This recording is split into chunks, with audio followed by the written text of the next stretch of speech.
भगवान राम का रामनवमी के दिन दोपहर 12 बजे तिलक किया है। सूर्य किरणों की तिलक भी आपने अयोध्या की देखी होगी। बहनों और भाइयों, ये जो अवसर हम सबके लिए आया है, यह अवसर भाजपा के कारण आया है। कांग्रेस और सपा बसपा के लोग कभी नहीं चाहते थे कि अयोध्या में रामलला का फिर से अयोध्या में रामलला विराजमान हो। बहनों और भाइयों, ये लोग आपकी आस्था के साथ खेलने वाले लोग हैं। ये देश की सुरक्षा के साथ खेलने वाले लोग हैं। कांग्रेस और इंडी गठबंधन का जो इन लोगों का जो एजेंडा है, उनके मैनिफेस्टो में आप देख सकते हैं। इनका मैनिफेस्टो कहता है, इनका घोषणा पत्र कहता है कि हम भारत के अंदर व्यक्तिगत कानून लागू करेंगे। व्यक्तिगत कानून लागू करने का मतलब तालिबानी व्यवस्था को लागू करना। क्या भारत का तालिबानीकरण करने की छूट आप देंगे क्या? क्या भारत में तालिबानी शासन होना चाहिए क्या? ये कांग्रेस के लोगों को क्या हो गया? ये कांग्रेस सपा के लोगों को क्या हो गया? ये लगातार आपकी आस्था के साथ भी खिलवाड़ करते हैं, राष्ट्रीय संप्रभुता और सुरक्षा के भी खिलवाड़ करते हैं। देश के अंदर अराजकता पैदा करने वाले लोगों को प्रश्रय देते हैं। बहनों और भाइयों, मैं तो भौचक था। जीवन भर स्वर्गीय कल्याण सिंह जी ने अपना पूरा जीवन प्रदेश के विकास के लिए और राम जन्मभूमि के लिए समर्पित किया, पूरा जीवन समर्पित किया। जब वे दिवंगत हुए तो समाजवादी पार्टी के लोगों ने उनके प्रति एक भी शब्द संवेदना के लिए व्यक्त नहीं किए। मुलायम सिंह जी भी दिवंगत हुए थे। मैं स्वयं उनके गांव में गया था, मैंने वहां श्रद्धांजलि अर्पित की। तो समाजवादी पार्टी के लोगों ने उनके प्रति एक भी शब्द संवेदना के लिए व्यक्त नहीं किए। मुलायम सिंह जी भी दिवंगत हुए थे। मैं स्वयं उनके गांव में गया था, मैंने वहां श्रद्धांजलि अर्पित की। प्रधानमंत्री जी ने श्रद्धांजलि अर्पित की, लेकिन स्वर्गीय कल्याण सिंह जी के लिए समाजवादी पार्टी ने एक भी संवेदना के शब्द नहीं कहे। और बहनों और भाइयों, यही नहीं, एक तरफ राम भक्त कल्याण सिंह जी का अपमान होता है और दूसरी तरफ अभी एक माफिया मरे थे ना, माफिया की मौत पर समाजवादी पार्टी के लोग फतिया पढ़ने के लिए गए थे, फतिया पढ़ने के लिए। इसलिए अवसर है आपके पास, चुनाव के माध्यम से समाजवादी पार्टी के प्रत्याशियों से बोलिए कि भाई जाओ, देश मोदी जी चलाएंगे और तुम लोग 5-10 साल और फतिया पढ़ लो, तुम्हारे लिए वो जगह ठीक है। बहनों और भाइयों, मैं आप सबसे यही कहने के लिए आया हूं, 2 चरणों के चुनाव संपन्न हुए हैं और 2 चरणों के चुनाव से स्थिति स्पष्ट होती जा रही है। स्थिति स्पष्ट हो चुकी है। 543 में से 191 सीटों पर चुनाव देश के अंदर हो गए हैं और पूरे देश के अंदर एक ही आवाज गूंज रही है, एक ही स्वर गूंज रहा है और स्वर है कि बहनों और भाइयों, वह स्वर है फिर एक बार मोदी सरकार का, फिर एक बार मोदी सरकार। ये मोदी सरकार इस बार फिर से आने के लिए जनता जनार्दन की ओर से जो आवाज आ रही है, आवाज अचानक नहीं है। बहनों और भाइयों, इसके पीछे मोदी जी ने 10 वर्ष के अंदर बिना रुके, बिना डिगे, बिना झुके, बिना थके,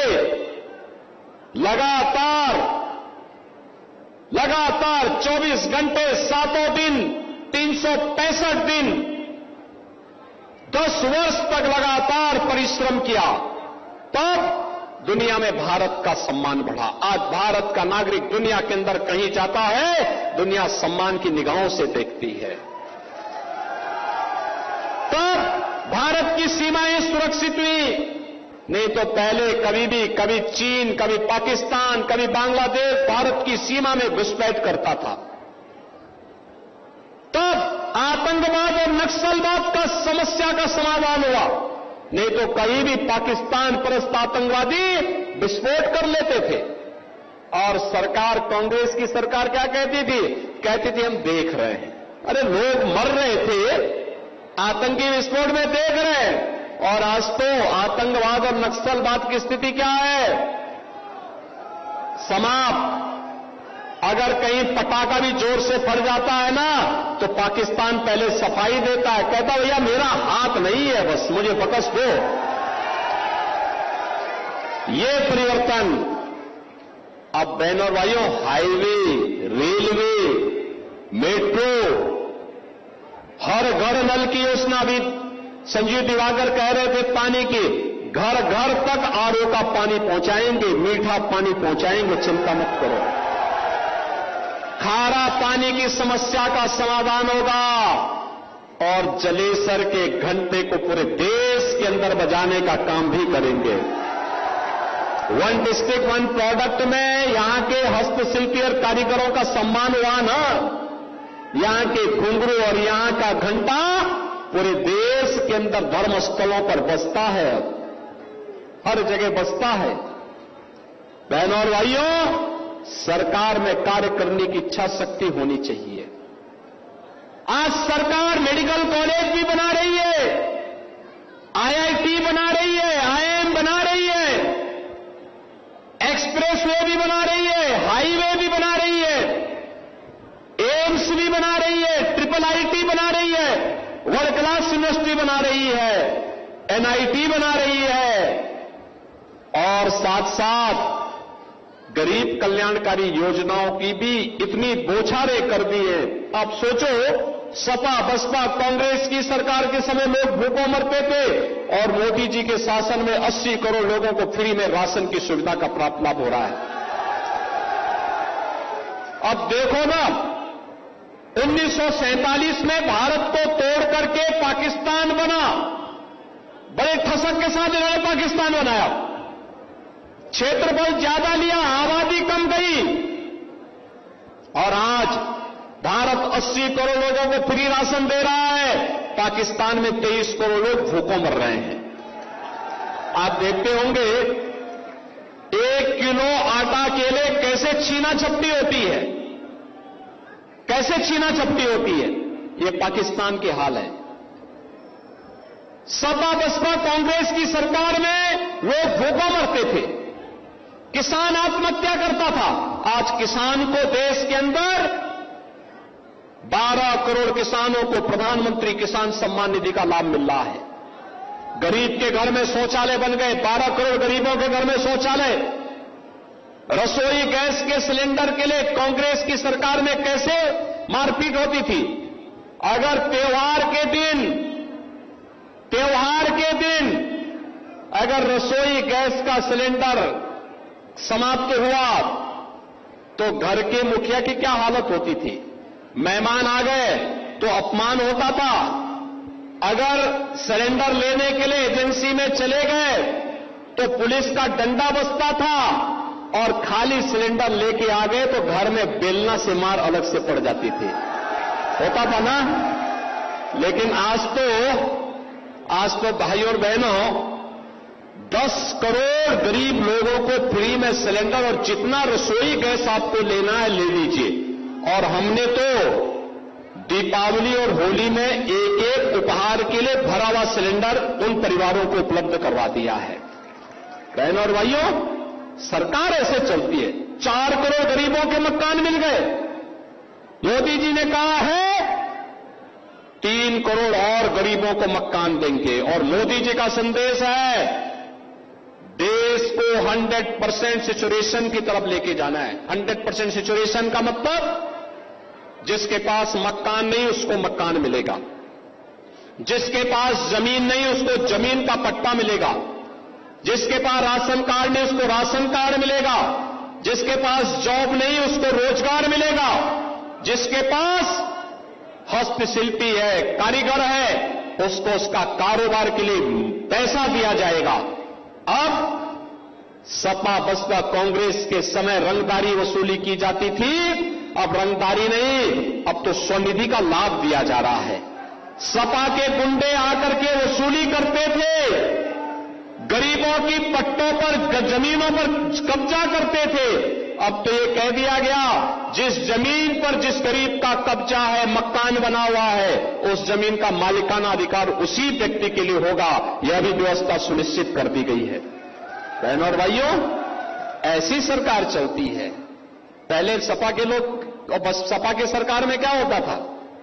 व्यापारी भी सुरक्षित नहीं था, बेटी भी सुरक्षित नहीं थी। घर के बाहर बहन बेटियां नहीं निकल पाती थी। व्यापारी को अपने कारोबार बढ़ाने में भयभीत होता था, क्योंकि अगर बढ़ा दिया कारोबार तो फिर फिरौती के लिए फोन आना शुरू हो जाएगा। बेटी बाहर चली गई तो पिता और मां हमेशा चिंतित रहते थे, पता नहीं क्या हो जाए। और आज आप देख रहे होंगे, बेटी भी सुरक्षित है, व्यापारी भी सुरक्षित है। हां, अपराधी और माफिया गले में तख्ती लटका करके घूम रहे हैं कि भैया एक बार जान बकस दो, बस जान बकस दो।